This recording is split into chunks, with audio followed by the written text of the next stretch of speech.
So here we have the last of my 3 for 2 sets from Hero Collector, and this will be my last video in this particular series of videos. And you can see that I've gone for one of the Shuttlecraft sets, because all of these are Shuttlecraft from the sort of the timeline that I view as my prime timeline.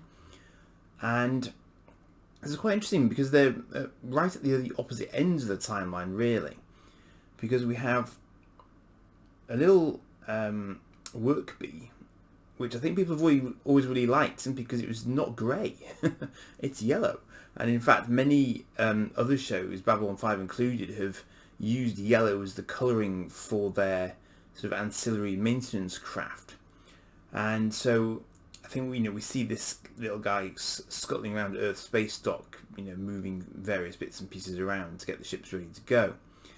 Now, the travel pod is from the same era as the work bee, and we see it in the motion picture where Scotty takes Kirk over to the refit Enterprise.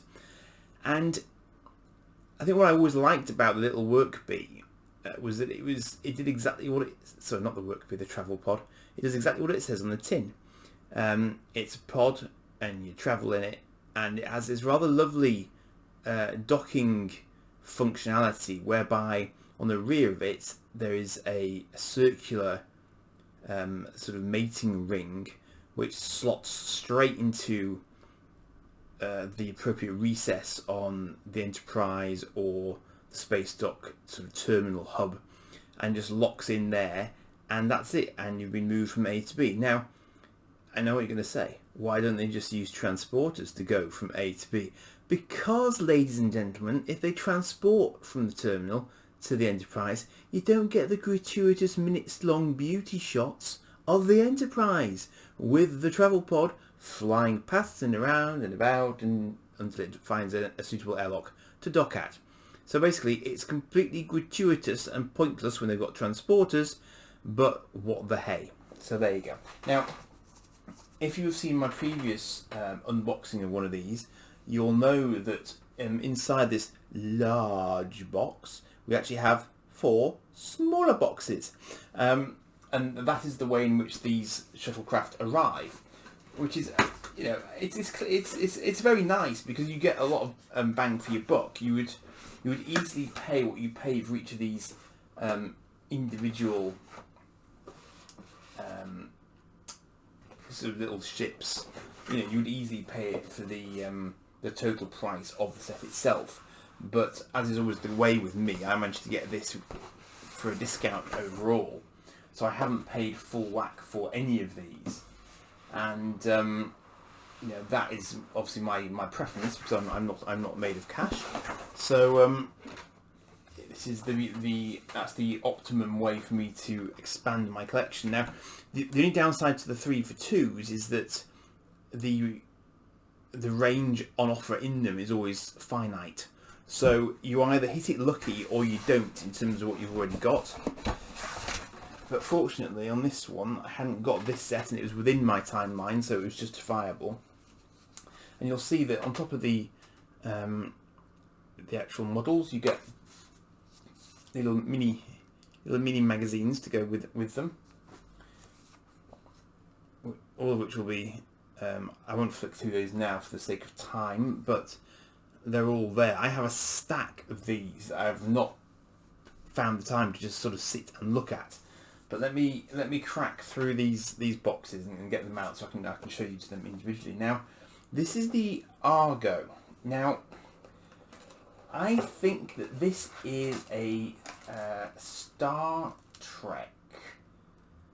I'm blanking on the Insurrection. Thank you. That's the one. There we go. Insurrection. So I was blanking on the name of the film, but the Argo was not an Enterprise shuttlecraft, although it's labelled as such here. So I'm not quite sure about that. I thought it was the largest shuttlecraft used by the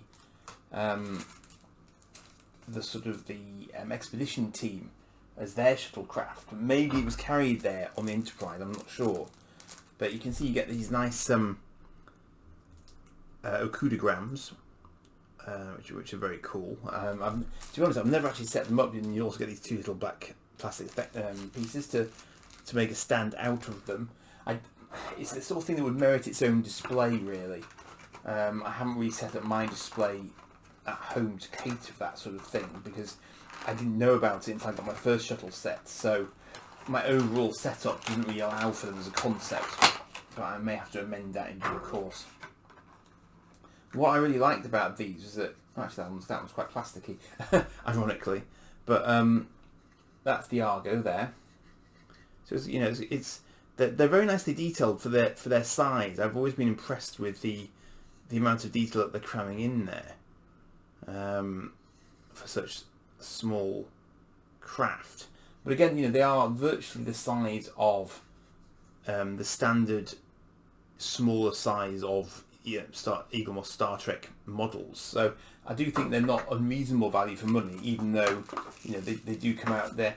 Their stands are actually a little bit smaller. I was just noticing I've got a bird of prey out of shot, and these stands are actually smaller than the standard stands. But they are only shuttlecraft after all. But I guess it does put them into a bit of a subset, because even the XL Eaglemoss ships use the full size stands. Well, use the standard size stands, I should say, the standard size bases, and they balance incredibly well. Given the challenge that represents for larger models. I'm not quite sure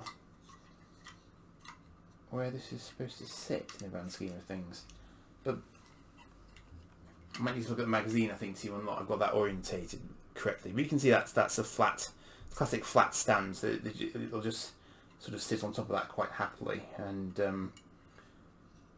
yes, I'm not quite sure whether or not I've got that oriented in the right way. But anyway, that's that one.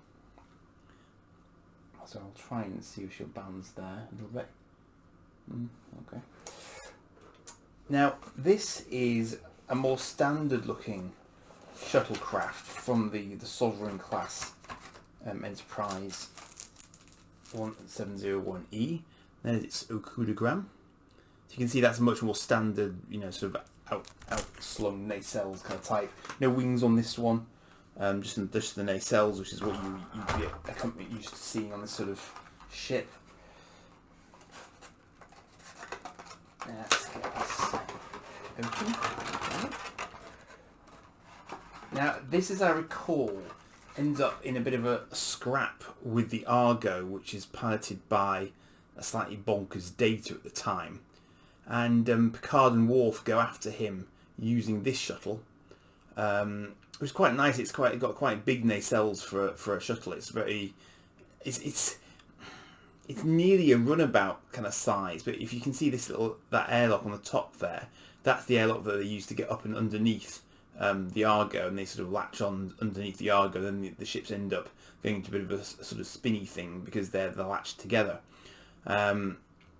So I rather like it, and it's one of the reasons I've got this set, because I thought it's quite a sexy shuttle. And again, lots of nice detail there. It looks very much like a sort of miniaturized Galaxy class nacelle, actually, to some extent, even though it's from a Sovereign class ship. So I quite like that as an example of shuttlecraft. And the shuttlecraft we see in this series tend to be very stubby. They're quite sort of chunky little things. That's by far and away the sleekest looking shuttlecraft, I think, of the lot. Even the Delta Flyer is probably a little bit chunkier than that, although you can see there are some. Well, no, there aren't. No, they're not. I was going to say it was similar for some reason. I'm not quite sure why, but it isn't, because the Delta Flyer's nacelles are actually more sort of onboard than outboard, if that makes sense. If you're familiar with it, you'll probably understand what I'm getting at there. That's much happier on its stand immediately. And that's a little travel pod, bless it. I don't know why I like it so much, because it has one job to do. It gets you from A to B. You can see quite nicely on the okudogram. You can see that ring at the back there. So on the left, as I'm looking at it, is the airlock sort of mating ring there that it uses, and obviously it's just a flying box basically. That's all it is, which is fine. It gets the job done. It doesn't need any fancy aerodynamic surfaces or anything like that because it's purely designed to move people around in space, so that's absolutely fine.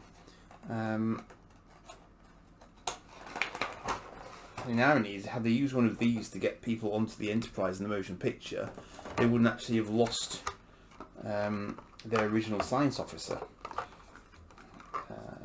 So there it is. They're just little dinky things. I have no idea why I like it so much. It is what it is. It's functional. You can see the airlock in the back there, and the detail on that. It's just very, very nicely done. It's just there's no particular weight to it because obviously it's just there's no need for it in that sort of model, but it's a little bit of fun really.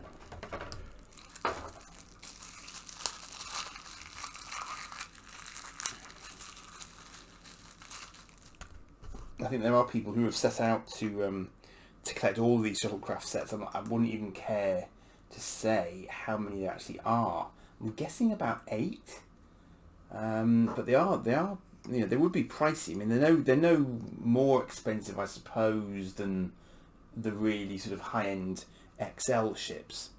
But to try and get all of them, obviously, you would it's a fair old outlay. So I'm not going nuts on them, which is why I've only got two lots. And this is why I generally limit myself, because otherwise you'd be there for a year and a day. And that's interesting. You can actually see where the operator sits. You can see the seat on the Akudagram on the work boot, which is really nice. As I say, I'll have to have a decent read of some of these magazines, because I think it's nice to get the magazines as well as the model to contextualise them.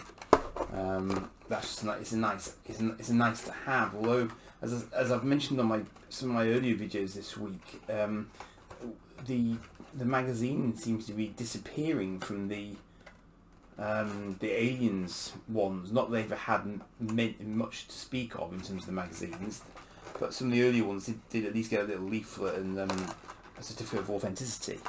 So I'm not quite sure what's brought about the change in approach there, but they have shifted approach somewhat with those.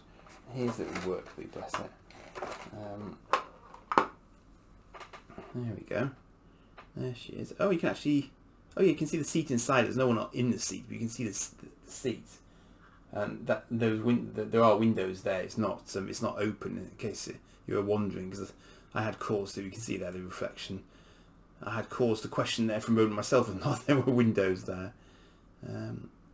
It's tricky to see these because they are quite small, so the focus may not work brilliantly. But it's again, it's just a nice little functional little orbital craft, which again doesn't need wings or any of that sort of malarkey. No warp nacelles, doesn't need them, which makes perfect sense.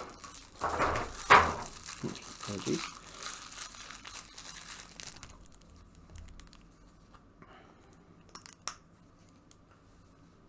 So there we are. So that's all the little ancillary craft from that, and I do like the idea of having these little ones represented, because they are part and parcel of the setting of the series, and often an entire episode would revolve around various crashes and catastrophes, generally in these little ships. So they do play quite an important part in a lot of the storytelling of the various series and films. So it's nice to have a few of them represented, and I can also match them up to the right sort of era. So because of the way that I display my stuff, I can congregate these little guys around my bigger ships and make them sort of era appropriate in that sense. So so that's what Shuttlecraft Set 3 looks like. So I hope you enjoyed that. And as I say, they all come with their own. So I mean, it's a decent value set when push comes to shove. That was a Type 11 shuttlecraft, and that was the Argo shuttlecraft. It's classed as a heavy cargo shuttle. assigned to the USS Enterprise. So presumably it was, even if it wasn't normally carried by the Enterprise, it was for the purposes of this particular mission. I think it's probably about the long and the short of it. Right, so there we are.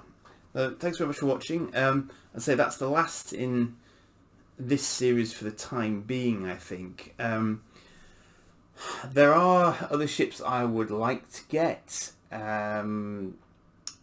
Firefly, the Serenity, is going to be available pretty shortly. The Rocinante from the Expanse is also available. Thank you very much, Hero Collector, because there's money going out of my pocket in due course.